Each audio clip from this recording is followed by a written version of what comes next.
Welcome to Daily Wisdom, Walking the Path with the Buddha, a podcast shared by David Roylance.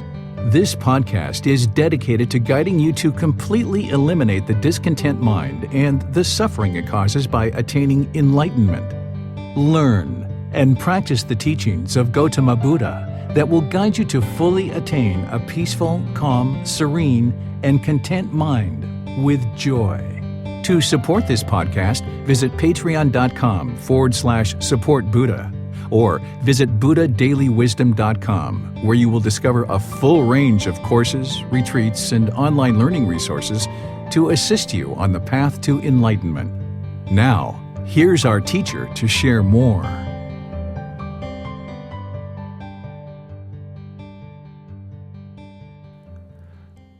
Chapter 15. The Difficult Human Existence, Sickness, Aging, and Death. Three aspects of life that are the most difficult for us to deal with in our human existence are sickness, aging, and death. The young prince Siddhartha Gautama, who eventually became Gotama Buddha, was sheltered during his first 29 years of existence as his father, the king, was keeping him in the palace, attempting to woe him into the ways of a monarch through keeping him attached to the luxurious life of being a prince and eventually a king. At the age of 29, Siddhartha Gautama exits the palace for the first time without his father's knowledge to observe life outside the palace. He had his attendant with him who helped to explain Siddhartha Gautama's 4 observations of sickness, aging, death, and an ascetic or monk, a spiritual seeker. These observations eventually led Siddhartha Gautama to the understanding that because of the impermanent nature of all things and the mind's craving for permanence, we cause our own discontent mind. Sickness.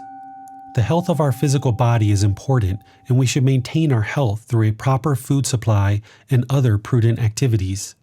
We need to give the body what it needs to maintain its health. If the body ceases to exist through death, then the mind cannot stay in the current human form to cultivate the consciousness. If we do not attain Nibbana, we will be reborn, thus our difficult experiences continue.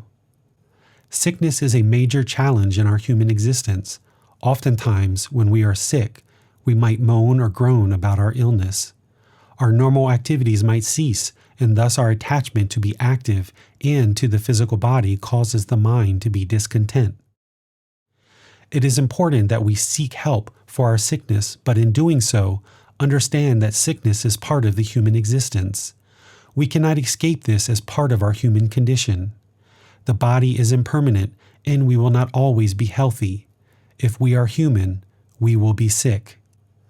During times of sickness, it is easy for the mind to stop practicing these teachings and perhaps talk poorly to people around you and have poor actions while feeling miserable. The mind is often highly discontent when we are sick.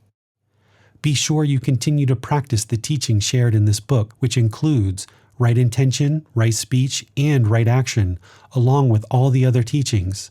If we speak kindly and politely to those caring for us during our sickness, it will continue to create wholesome Dhamma, and we will experience excellent care as people will be pleased to help us. Aging. Aging is a challenge of life.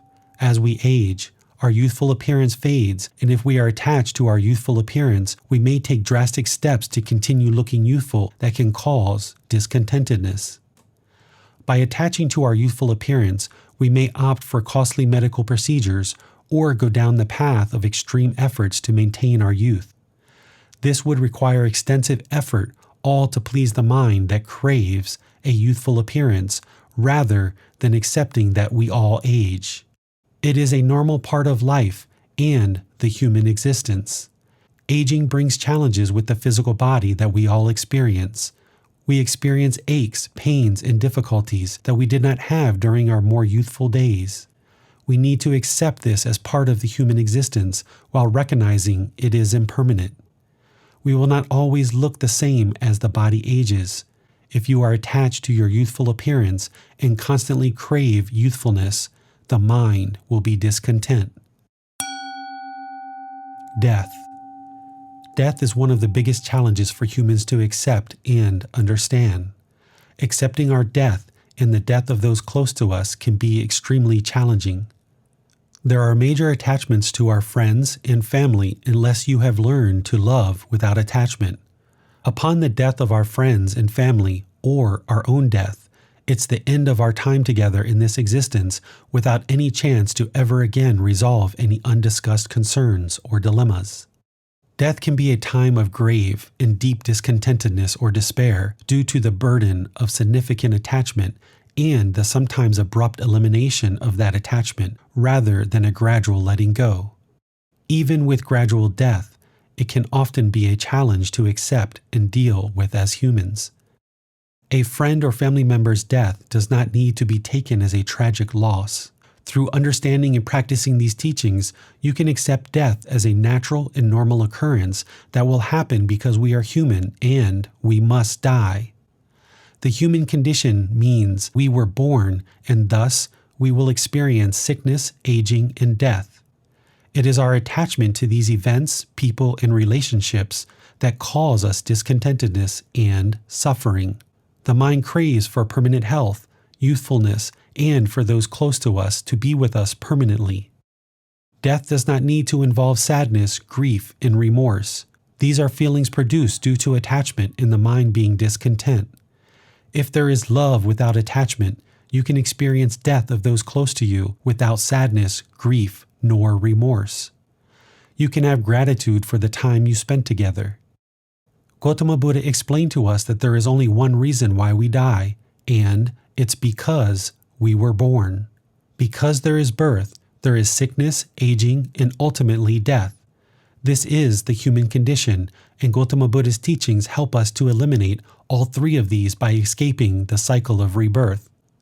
If we are not born, then we will not experience sickness, aging, nor death. Gotama Buddha did not teach what happened after death once we have already attained Nibbana. The teachings on the afterlife is an undeclared teaching. He did explain that we could attain Nibbana during this life or at death.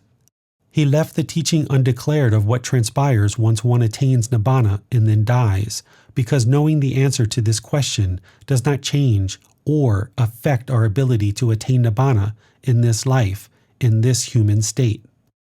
No one has ever attained Nibbana in return, since one who has attained Nibbana would not return back to any future existence. Therefore, it is unknown what happens once one attains Nibbana and dies. Gotama Buddha's goal was to focus the mind on attaining Nibbana in this very life so that we could escape the cycle of rebirth and no longer experience existence in any form. If we still have craving at the end of this life, that is the fuel that will cause us to remain in the cycle of rebirth and be reborn into another realm. If we have not attained one of the 4 stages of Nibbana, we will be reborn into a lower realm of existence, such as hell, afflicted spirits, or the animal realm. Siddhartha Gautama eventually left his royal heritage to seek a better understanding of these observations of sickness, aging, and death to help end discontentedness of the mind. He became a homeless, roaming ascetic, seeking a better understanding of life, and to resolve the significant discontentedness he observed with the human existence through leading an ascetic life. He was not interested to be a ruler over people in misery and pain, with discontentedness affecting the mind. Instead, he looked for answers to the most significant problems that existed in the world: sickness, aging, and death. The young Siddhartha Gautama was interested to understand why these 3 human conditions cause such significant discontentedness of mind. Through his 6-year pursuit, he gradually awakened the mind as the fully perfectly enlightened Buddha. He contemplated for 7 weeks of whether to teach his newfound knowledge, as he did not feel the world was ready for the teachings. Gotama Buddha returned to teach 5 ascetics he knew prior to his independent pursuit of enlightenment. They did not believe that he was enlightened, so he sat down and touched the earth with his hand to call on the animal kingdom to give witness of his attainment of Nibbana. Animals came from all directions, and the ascetics believed him and then listened to his teachings, and the community of enlightened beings flourished. It is said that immediately upon Gotama Buddha's death, there was a significant earthquake that shook the earth. These two examples are the only significant miracles I am aware of that were said to have happened during the lifetime of Gotama Buddha. From this point forward, he provided teachings that could be understood and then practiced so that each person can observe the truth and gain wisdom for themselves. Gotama Buddha helped others to attain Nibbana through his teachings and guidance. Gotama Buddha's teachings do not require belief, as you can see the truth from your own practice of his teachings. You learn the teachings, practice the teachings, gain wisdom that liberates the mind, and gain the results of a better, more peaceful, more calm existence. The end of each chapter will have learning resources for further exploration. You will be able to explore videos, podcasts, quizzes, etc. to deepen your learning of the content you read in each chapter. Please see the ebook for more details on these resources. As you have questions or need clarification on these teachings, you are welcome to post those into the Facebook group Daily Wisdom, Walking the Path with the Buddha, or contact the author privately for in-depth learning. Daily Wisdom, Walking the Path with the Buddha. Facebook.com/groups/Daily Wisdom 999. Thank you for listening to this podcast. To provide support for this podcast, visit patreon.com/support Buddha. To access more teachings, visit buddhadailywisdom.com. There, you will discover a full range of courses, retreats, and online resources to assist you on the path to enlightenment. Remember to establish a daily, consistent meditation practice, along with learning and practicing these teachings. A well-developed meditation practice is the foundation in which to train the mind to attain enlightenment.